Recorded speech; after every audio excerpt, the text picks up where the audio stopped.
Hello everybody, this is Goofy Glenda with aka GK Fralin of Friendly Community. You're welcome to join us. Please do.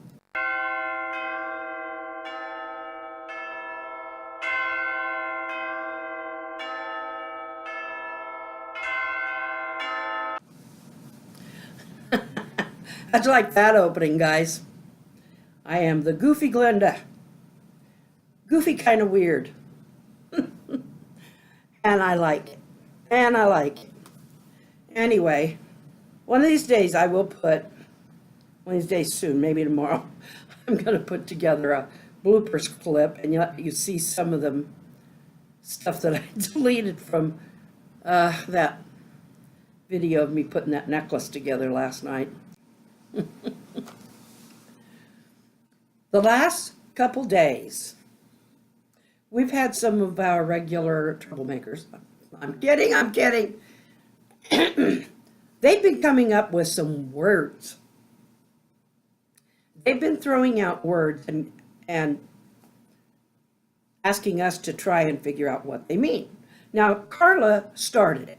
You would know that, right? She won't deny it. Anyway, she started out with the word abyssal. Now, there were a couple of us gave guesses, but Glenda Wilson's was right. I figured it had something to do with empty space or, something, or deep or whatever. Glenda Wilson said she thought it had something to do with the ocean because she had just seen the movie The Abyss.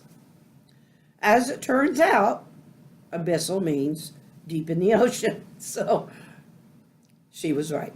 But then Glenda comes back the next day and she's got the word pandiculation. I was trying to make sure I pronounced it correctly. Pandiculation.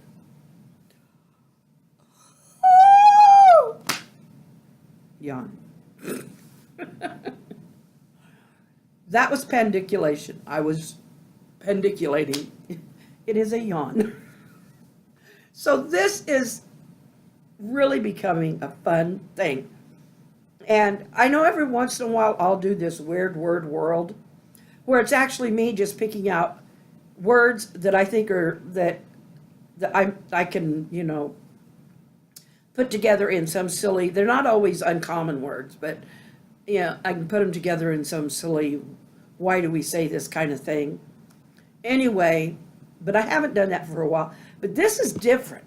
They're coming up with, why do we have those kind of words at all? Words, the kind that lawyers and doctors and all, the medical profession, the legal profession, politics, and all of those use because they figure we'll never figure it out. But then somebody does put together a dictionary somewhere, so if we want to, we can look it up. So I don't know what the next one's going to be. I'm not going to throw it out there. I want one of you to throw something out there. So somebody come up with a word that'll trip up Carla and Glenda Wilson. Let's have some fun with this game and keep it going for a while. Anyway, I thought I would insert that. I just thought it was so fun. By the time you guys see this, it will already be Christmas Eve. So why not act like it's Christmas Eve? Already, because in a way it is. So I'm going to read The Night Before Christmas. The Night Before Christmas by Clement Clark Moore. It was the night before Christmas, when all through the house not a creature was stirring, not even a mouse. The stockings were hung by the chimney with care, in hopes that St. Nicholas soon would be there. The children were nestled all snug in their beds, while visions of sugar plums danced in their heads. And Mama in her kerchief, and I in my cap, had just settled our brains for a long winter's nap. When out on the lawn there arose such a clatter, I sprang from my bed to see what was the matter. Away to the window I flew like a flash, tore open the shutters and threw up the sash. The moon on the breast of the new-fallen snow gave a luster of midday to objects below, when what to my wondering eyes should appear but a miniature sleigh and 8 tiny reindeer. With a little old driver so lively and quick, I knew in a moment it must be St. Nick. More rapid than eagles his coursers they came, and he whistled and shouted and called them by name. Now Dasher, now Dancer, now Prancer and Vixen, on Comet, on Cupid, on Donder and Blitzen.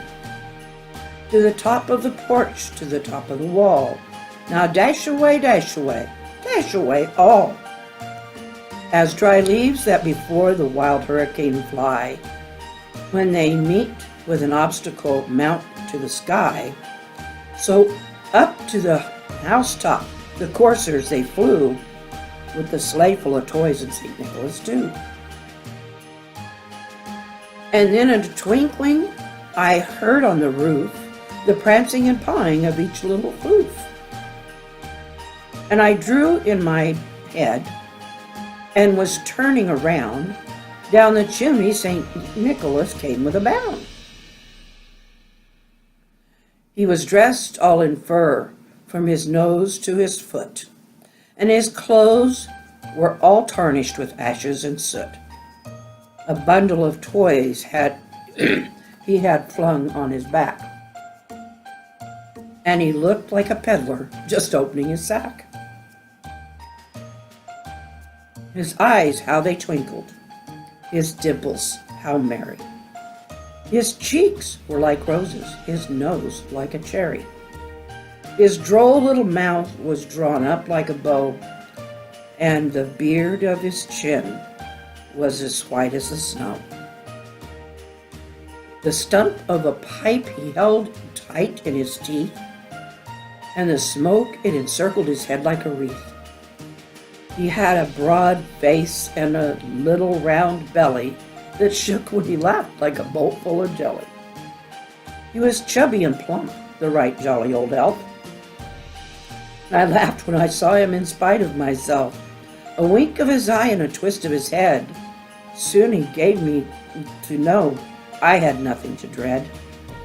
He spoke not a word, but went straight to his work and filled all the stockings, then turned with a jerk, and laying his finger aside of his nose, and giving a nod up the chimney, he rose. He sprang to his sleigh, to his team gave a whistle, and away they all flew like the down of a thistle. But I heard him exclaim, ere he drove out of sight, "Happy Christmas to all, and to all a good night." You know, Christmas, it means different things to different people. That poem has been around a long time, and it's no longer under copyright, so, because I checked, and it's not. So anyway, I want to leave you all with some happy thoughts. Christmas is more than just the presents and the tree. It's even more than a poem about Santa Claus. It's what's in our hearts, and you know what I mean. So until tomorrow, I hope you have